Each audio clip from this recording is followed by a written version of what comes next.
ವಂದೇ ತಂ ಸಚ್ಚಿದಾನಂದಂ ಯತಿವರ್ಯಂ ಮಹಾಮತಿಂ ವೇದ ವೇದಾಂತ ಸಾರಜ್ಞಂ ಸದ್ಗುರುಂ ಪ್ರಣತೋಸ್ಮ್ಯಹಂ ಶ್ರೀ ಗುರುಂ ಪ್ರಣತೋಸ್ಮ್ಯಹಂ ಭಾರತೀ ಕರುಣಾಪಾತ್ರಂ ಭಾರತೀ ಪದಭೂಷಣಂ ಭಾರತೀ ಪದಮಾರೂಢಂ ಭಾರತೀ ತೀರ್ಥಮಾಶ್ರಯೇ ವಿದ್ಯಾ ವಿನಯ ಸಂಪನ್ನಂ ವೀತರಾಗಂ ವಿವೇಕಿನಂ ವಂದೇ ವೇದಾಂತ ತತ್ವಜ್ಞಂ ವಿಧುಶೇಖರ ಭಾರತೀಂ ನಮೋ ನಮಃ ಸದ್ಗುರು ಪಾದುಕಾಭ್ಯಾಂ. ಶಂಕರ ಭಾನು ಚಾನಲ್ ವೀಕ್ಷಕರಿಗೆ ಇಂದಿನ ಕಾರ್ಯಕ್ರಮಕ್ಕೆ ಹೃತ್ಪೂರ್ವಕವಾದ ಪ್ರೇಮಪೂರ್ವಕವಾದ ಸುಸ್ವಾಗತಗಳನ್ನು ಕೋರುತ್ತಾ ಇದೀಗ ಕಾರ್ಯಕ್ರಮವನ್ನು ಪ್ರಾರಂಭ ಮಾಡೋಣ. ವೇದಾಂತ ಡಿಂಡಿಮ ಎನ್ನುವ ಹೆಸರಿನಿಂದ ಒಂದು ವೇದಾಂತ ಪ್ರಕರಣ ಗ್ರಂಥ ಜನಪ್ರಿಯವಾಗಿದೆ, ಸುಪ್ರಸಿದ್ಧವಾಗಿದೆ. ಇದನ್ನ ರಚನೆ ಮಾಡಿರುವಂತಹ ಯತಿಪುಂಗವರು ನೃಸಿಂಹ ಸರಸ್ವತಿ ತೀರ್ಥರು. ಇದರಲ್ಲಿ ಸುಮಾರು 96 ಶ್ಲೋಕಗಳಿವೆ. ಒಂದೊಂದು ಶ್ಲೋಕ ತುಂಬಾ ಚೆನ್ನಾಗಿದೆ, ಅರ್ಥಗರ್ಭಿತವಾಗಿದೆ, ಸಾರ ಸಂಗ್ರಾಹಕವಾಗಿದೆ. ಇಂದು ನಾನು ಈ ವೇದಾಂತ ಡಿಂಡಿಮ ಪ್ರಕರಣ ಗ್ರಂಥದಿಂದ ಒಂದು ಶ್ಲೋಕವನ್ನು ಆರಿಸಿಕೊಂಡು ಅದರ ಅರ್ಥವನ್ನು ತಿಳಿಸ್ತೇನೆ. ಒಂದು ಪ್ರಸಿದ್ಧವಾದ ಶ್ಲೋಕ. ಹಿತ್ವಾ ಷಟ್ ಪಂಚಭಿತ್ವಾಥ ಗತ್ವಾಗ್ನೇ ಚತುರಸ್ತ್ರಿಕಂ ದ್ವಯಂ ಹಿತ್ವಾ ಶ್ರಯೇದೇಕಂ ಇತಿ ವೇದಾಂತ ಡಿಂಡಿಮಃ. ಪ್ರತಿಯೊಂದು ಶ್ಲೋಕದ ಕೊನೆಯಲ್ಲಿ ಇತಿ ವೇದಾಂತ ಡಿಂಡಿಮಃ ಅಂತ ಬರುತ್ತೆ. ಹಿತ್ವಾ ಷಟ್ ಪಂಚಭಿತ್ವಾಥ ಗತ್ವಾಗ್ನೇ ಚತುರಸ್ತ್ರಿಕಂ ದ್ವಯಂ ಹಿತ್ವಾ ಶ್ರಯೇದೇಕಂ ಇತಿ ವೇದಾಂತ ಡಿಂಡಿಮಃ. ಅನೇಕ ಜನ ಮುಮುಕ್ಷ ಸಾಧಕರು ನನ್ನ ಬಳಿಗೆ ಬಂದು ಒಂದು ಪ್ರಶ್ನೆ ಮಾಡ್ತಾರೆ. ಗುರುಗಳೇ, ನಾವೇನು ಸಾಧನೆ ಮಾಡ್ಬೇಕು ಹೇಳಿ, ಸಿಂಪಲ್ ಆಗಿ ಹೇಳಿ, ನಮಗೆ ಒಂದೇ ವಾಕ್ಯದಲ್ಲಿ ಹೇಳಿ ಅಂತಾರೆ. ಇಲ್ಲಿ ಒಂದೇ ಒಂದು ಶ್ಲೋಕದಲ್ಲಿ ಮುಮುಕ್ಷ ಸಾಧಕರಿಗೆ ಹಿತೋಪದೇಶವನ್ನು ಮಾಡ್ತಾ ಇದ್ದಾರೆ ಗ್ರಂಥಕಾರರಾದ ನೃಸಿಂಹ ಸರಸ್ವತಿ ತೀರ್ಥರು. ಹಿತ್ವಾ ಷಟ್ ಆರನ್ನು ಬಿಟ್ಟು, ಪಂಚಭಿತ್ವಾ 5 ಭೇದಿಸಿಕೊಂಡು, ಅಗ್ರೆ ಪ್ರಾರಂಭದಲ್ಲಿ, ಚತುರಃ ಗತ್ವ 4 ಹೊಂದಿ, ತ್ರಿಕಂ 3 ಹೊಂದಿದವನಾಗಿ, ದ್ವಯಂ ಹಿತ್ವಾ 2 ಬಿಟ್ಟು, ಶ್ರಯೇದೇಕಂ 1 ಆಶ್ರಯ ಮಾಡಿದರೆ ಅವನಿಗೆ ಮೋಕ್ಷ. 6 ಬಿಡಬೇಕು, 5 ಭೇದಿಸಬೇಕು, 4 ಹೊಂದಬೇಕು, 3 ಮಾಡುತ್ತಿರಬೇಕು, 2 ಬಿಟ್ಟು 1 ಆಶ್ರಯ ಮಾಡಬೇಕು. 6, 5, 4, 3, 2, 1 ಡಿಸೆಂಡಿಂಗ್ ಆರ್ಡರ್. ಅದರ ಅರ್ಥವನ್ನು ನೋಡು. 6 ಬಿಡಬೇಕು. ಅಧ್ಯಾತ್ಮ ಸಾಧಕರಾಗಿರುವ ಮುಮುಕ್ಷುಗಳು ಮೊಟ್ಟ ಮೊದಲಿಗೆ 6 ಕೈ ಬಿಡಬೇಕು. ಯಾವುದದು?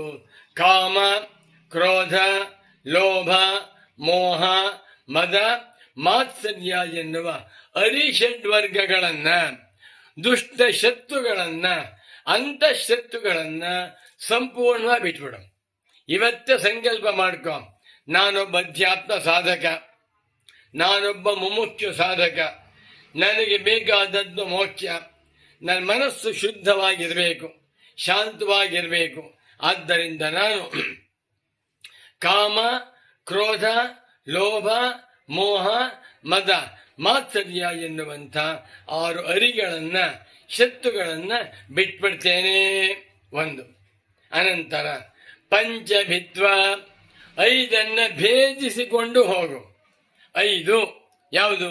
ಅನ್ನಮಯ ಕೋಶ, ಪ್ರಾಣಮಯ ಕೋಶ, ಮನೋಮಯ ಕೋಶ, ವಿಜ್ಞಾನಮಯ ಕೋಶ ಮತ್ತು ಆನಂದಮಯ ಕೋಶ ಎನ್ನು 5 ಕೋಶಗಳು ನಾನಲ್ಲ, 5 ಕೋಶಗಳು ಅನಾತ್ಮವಾಗಿವೆ ಎಂದು ತಿಳಿದುಕೊಂಡು 5 ಕೋಶಗಳನ್ನು ಭೇದಿಸಿಕೊಂಡು ಹೋಗು.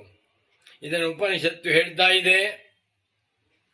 ಏತಮನ್ನಮಯಮಾತ್ಮಾನಮುಪಸಂಕ್ರಮ್ಯ ಏತಂ ಪ್ರಾಣಮಯಮಾತ್ಮಾನಮುಪಸಂಕ್ರಮ್ಯ ಏತಂ ಮನೋಮಯಮಾತ್ಮಾನಮುಪಸಂಕ್ರಮ್ಯ ಏತಂ ವಿಜ್ಞಾನಮಯಮಾತ್ಮಾನಮುಪಸಂಕ್ರಮ್ಯ ಏತಮಾನಂದಮಯಮಾತ್ಮಾನಮುಪಸಂಕ್ರಮ್ಯ ಇಮಾಂ ಲೋಕಾನ್ ಕಾಮಾನ್ನಿ ಕಾಮರೂಪ್ಯನು ಸಂಚರನ್ನಿ ಏತತ್ ಸಾಮಗಾಯನ್ನಾಸ್ತೆ. ಪಂಚಭಿತ್ವ 5 ಕೋಶಗಳನ್ನು ಭೇದಿಸಿಕೊಂಡು ಹೋಗಬೇಕು. ಅನಂತರ ಅಗ್ರೆ ಪ್ರಾರಂಭದಲ್ಲಿ ಚತುರಃ ಗತ್ವ 4 ಹೊಂದಬೇಕು. 4 ಯಾವುದು? ವಿವೇಕ, ವೈರಾಗ್ಯ, ಶಮಾಧಿ ಷಟ್ಕ ಸಂಪತ್ತು, ಮುಮುಕ್ಷುತ್ವ. ಭಗವತ್ಪಾದ ಶಂಕರರು ಬ್ರಹ್ಮಸೂತ್ರಗಳಿಗೆ ಭಾಷ್ಯವನ್ನ ಬರೆಯುವಾಗ ಓಂ ಅಥಾತೋ ಬ್ರಹ್ಮ ಜಿಜ್ಞಾಸ ಎನ್ನುವ ಮೊಟ್ಟಮೊದಲನೆಯ ಸೂತ್ರದಲ್ಲಿರುವ ಅಥ ಶಬ್ದಕ್ಕೆ ಸಾಧನ ಚತುಷ್ಟಯ ಸಂಪತ್ಯನಂತರಂ ಬರೆದಿದ್ದಾರೆ. ಮೊಟ್ಟಮೊದಲಿಗೆ ವಿವೇಕವನ್ನ ಸಂಪಾದನೆ ಮಾಡಿಕ. ನಾನು ಮನುಷ್ಯ, ಈ ನನಗೆ ಬೇಕಾದದ್ದು ಶಾಶ್ವತವಾದ ಮೋಕ್ಷ, ಅನಿತ್ಯವಾದ ಫಲಗಳು ನನಗೆ ಬೇಕಾಗಿಲ್ಲ.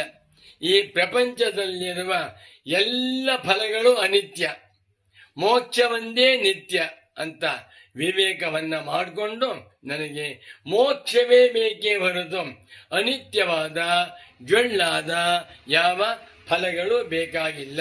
ಮೊಟ್ಟಮೊದಲು ವಿವೇಕ.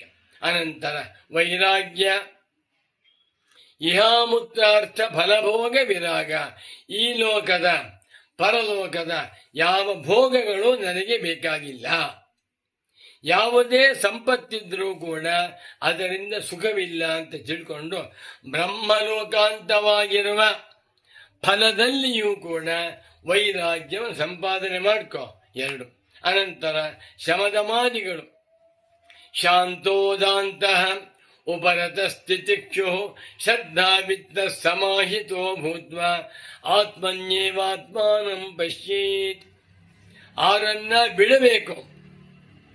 ಕಾಮ, ಕ್ರೋಧ, ಲೋಭ, ಮೋಹ, ಮದಮಾಶ್ಚರ್ಯಗಳನ್ನ 6 ಸಂಪಾದನೆ ಮಾಡಿಕೊಳ್ಬೇಕು. ಶಮ, ದಮ, ಉಪರತಿ, ತಿತಿಕ್ಷ, ಶ್ರದ್ಧಾ, ಸಮಾಧಾನ ಎನ್ನುವ ಷಟ್ ಸಂಪತ್ತಿಯನ್ನ ಸಂಪಾದನೆ ಮಾಡಿಕೊಳ್ಬೇಕು. ಅನಂತರ ಮುಮುಕ್ಷುತ್ವ, ತೀವ್ರವಾದ ಮುಮುಕ್ಷುತ. ಈ ಜನ್ಮದಲ್ಲಿಯೇ ನಾನು ಆತ್ಮಜ್ಞಾನವನ್ನು ಹೊಂದಿ ಮೋಕ್ಷ ಸಾಮ್ರಾಜ್ಯದಲ್ಲಿ ಪಟ್ಟಾಭಿಷಿಕ್ತನಾಗಬೇಕು. ನಾಳೆ ಎನ್ನುವುದು ಬೇಡ, ಇಂದೇ ಸುಮುಹೂರ್ತ ಅಂತ ಮಾಡಿಕೊಂಡು ಮುಮುಕ್ಷುತ್ವವುಳ್ಳವನಾಗಬೇಕು. ಈ 4 ವಿವೇಕ, ವೈರಾಗ್ಯ, ಶಮಾಧಿ ಷಟ್ಕ ಸಂಪತ್ತಿ, ಮುಮುಕ್ಷುತ್ವ, ಈ 4 ಅಗ್ರೆ ಮೊಟ್ಟಮೊದಲಿಗೆ ಗತ್ವ ಹೊಂದಬೇಕು. ತ್ರಿಕಂ ಗತ್ವ ಅನಂತರ 3 ಅನುಷ್ಠಾನ ಮಾಡ್ತಾ ಇರಬೇಕು. ಯಾವುದು? ಆತ್ಮಾವಾರೇ ದ್ರಷ್ಟವ್ಯ, ಶ್ರೋತವ್ಯ, ಮಂತವ್ಯೋ ನಿಧಿಧ್ಯಾಸಿತವ್ಯ. ಆತ್ಮನನ್ನು ಅರ್ಥ ಮಾಡಿಕೊಳ್ಳಬೇಕಾದರೆ, ಆತ್ಮದರ್ಶನವಾಗಬೇಕಾದರೆ ಆತ್ಮನ ಶ್ರವಣ, ಆತ್ಮನ ಮನನ, ಆತ್ಮನ ನಿಧಿಧ್ಯಾಸನ. ವೇದಾಂತ ವಾಕ್ಯಾರ್ಥವನ್ನ ಶ್ರವಣ, ಮನನ, ನಿಧಿಧ್ಯಾಸನ ಮಾಡ್ತಾ ಇದ್ದರೆ ಅಂಥವನಿಗೆ ಬ್ರಹ್ಮಜ್ಞಾನ ಉಂಟಾಗಿ ಅದರಿಂದ ಭಿದ್ಯತೆ ಹೃದಯ ಗ್ರಂಥಿ, ಛಿದ್ಯಂತೆ ಸರ್ವ ಸಂಶಯ, ಕ್ಷೀಯಂತೆ ಚಾಸ್ಯ ಕರ್ಮಾಣಿ ತಸ್ಮಿನ್ ದೃಷ್ಟೇ ಪರಾವರೆ ಎನ್ನುವಂತೆ ಅವನು ಮೋಕ್ಷವನ್ನೇ ಹೊಂದುತ್ತಾನೆ. 1 ಹಿತ್ವಾ ಷಟ್, 6 ಹರಿಗಳನ್ನ ನಾಶ ಮಾಡಿಕೊಳ್ಬೇಕು. ಪಂಚಭಿತ್ವ, ಪಂಚಕೋಶಗಳನ್ನ ದಾಟಿ ಹೋಗಬೇಕು. ಅಗ್ರೆ ಚತುರಃ ಗತ್ವ, ಪ್ರಾರಂಭದಲ್ಲಿಯೇ ವಿವೇಕ, ವೈರಾಗ್ಯ, ಶಮದಮಾದಿ ಸಂಪತ್ತು, ಮುಮುಕ್ಷುತ್ವವೆಂಬ ಸಾಧನ ಚತುಷ್ಟಯವನ್ನ ಹೊಂದಬೇಕು. ತ್ರಿಕಂ ಗತ್ವ ಶ್ರವಣ ಮನನ ನಿಧಿಧ್ಯಾಸನ ಮಾಡ್ತಾರೆ. ಪ್ರತಿ ದಿವಸ 1 ಗಂಟೆ ವೇದಾಂತ ವಾಕ್ಯಾರ್ಥ ಶ್ರವಣ ಮಾಡಿದ್ದನ್ನ 4-6 ಜನ ಕೂತ್ಕೊಂಡು ಮನನ ಮಾಡಿದ್ದನ್ನ ಅನುಭವಕ್ಕೆ ಬರುವಂತೆ ನಿಧಿಧ್ಯಾಸನ ಮಾಡ್ತಾ ಇರಬೇಕು. ಅನಂತರ ದ್ವಯಂ ಹಿತ್ವ 2 ಬಿಟ್ಬಿಡ್ಬೇಕು. 2 ಜೀವೇಶ್ವರ ಭೇದ, ನಾನು ಪರಮಾತ್ಮನಿಗಿಂತ ಭಿನ್ನನಾಗಿದ್ದೇನೆ, ಪರಬ್ರಹ್ಮ ನನಗಿಂತ ಭಿನ್ನವಾಗಿದೆ ಎನ್ನುವಂಥ ಜೀವೇಶ್ವರ ಭೇದವನ್ನ 2 ಹಿತ್ವಾ ಬಿಟ್ಟು ಶಯೇದೇಕಂ ಒಂದೇ ಒಂದನ್ನು ಆಶ್ರಯ ಮಾಡು. ಒಂದ್ಯಾವುದು? ಏಕಮೇವಾದ್ವಿತೀಯಂ, ಏಕವಾಗಿರುವ ಅದ್ವಿತೀಯವಾದ ಆತ್ಮನನ್ನ ಆಶ್ರಯ ಮಾಡು. ಆತ್ಮನನ್ನ ತಿಳಿದುಕೋ. ಆತ್ಮೈವೇದಂ ಸರ್ವಂ ಬ್ರಹ್ಮೈವೇದಂ ಸರ್ವಂ ಬ್ರಹ್ಮೈವೇದಮೃತಂ ಪುರಸ್ತಾತ್ ಬ್ರಹ್ಮ ಪಶ್ಚಾತ್ ಬ್ರಹ್ಮ ದಕ್ಷಿಣತಶ್ಚೋತ್ತರೇಣ ಅಧಶ್ಚೋರ್ಧ್ವಂಚ ಪ್ರಸೃತಂ ಬ್ರಹ್ಮೈವೇದಂ ವಿಶ್ವಮಿದಂ ವರಿಷ್ಠಂ ಅನ್ನುವಂತೆ ಪರಬ್ರಹ್ಮ ಒಂದೇ ಸತ್ಯ. ಆ ಪರಬ್ರಹ್ಮವೇ ನಾನು ಎಂದು ತಿಳಿದುಕೊಂಡರೆ ಅಂಥವನಿಗೆ ಮೋಕ್ಷವಾಗುತ್ತೆ ಅಂತ ಹೇಳ್ತಾ ಇದ್ದಾರೆ. ಈ ಒಂದೇ ಒಂದು ಶ್ಲೋಕದಲ್ಲಿ ಮುಮುಕ್ಷ ಸಾಧಕರಿಗೆ ಮಾಡಬೇಕಾದ ಸಾಧನವನ್ನು, ಬಿಡಬೇಕಾದದ್ದನ್ನು ಸುಂದರವಾಗಿ ಹೇಳಿದ್ದಾರೆ. ಮತ್ತೊಮ್ಮೆ ಶ್ಲೋಕವನ್ನು ಹೇಳ್ತೇನೆ, ಗಟ್ಟಿ ಮಾಡಿಕೊಂಡು ಅರ್ಥವನ್ನು ಅನುಸಂಧಾನ ಮಾಡಬಹುದು. ಹಿತ್ವಾ ಷಟ್ ಪಂಚಭಿತ್ವಾಥ ಗತ್ವಾಗ್ರೇ ಚತುರಸ್ತ್ರಿಕಂ ದ್ವಯಂ ಹಿತ್ವಾ ಶ್ರಯೇದೇಕಂ ಇತಿ ವೇದಾಂತ ಡಿಂಡಿಮಃ. ನಮೋ ನಮಃ ಸದ್ಗುರು ಪಾದುಕಾಭ್ಯಾಂ ಭಗವತ್ಪಾದ ಪಾದಾಬ್ಜ ಪಾಂಸಮಸ್ತಂತು ಸಂತತಂ ಅಪಾರಾಸಾರ ಸಂಸಾರ ಸಾಗರೋತ್ತಾರ ಸೇತವಃ. ಶಂಕರ ಭಗವತ್ ಪೂಜ್ಯ ಪಾದಾಚಾರ್ಯರ ಪಾದಧೂಳಿಯೇ ಸಂಸಾರ ಸಾಗರವನ್ನು ದಾಟುವುದಕ್ಕೆ ಸೇತುವೆಯಂತೆ ಇದೆ.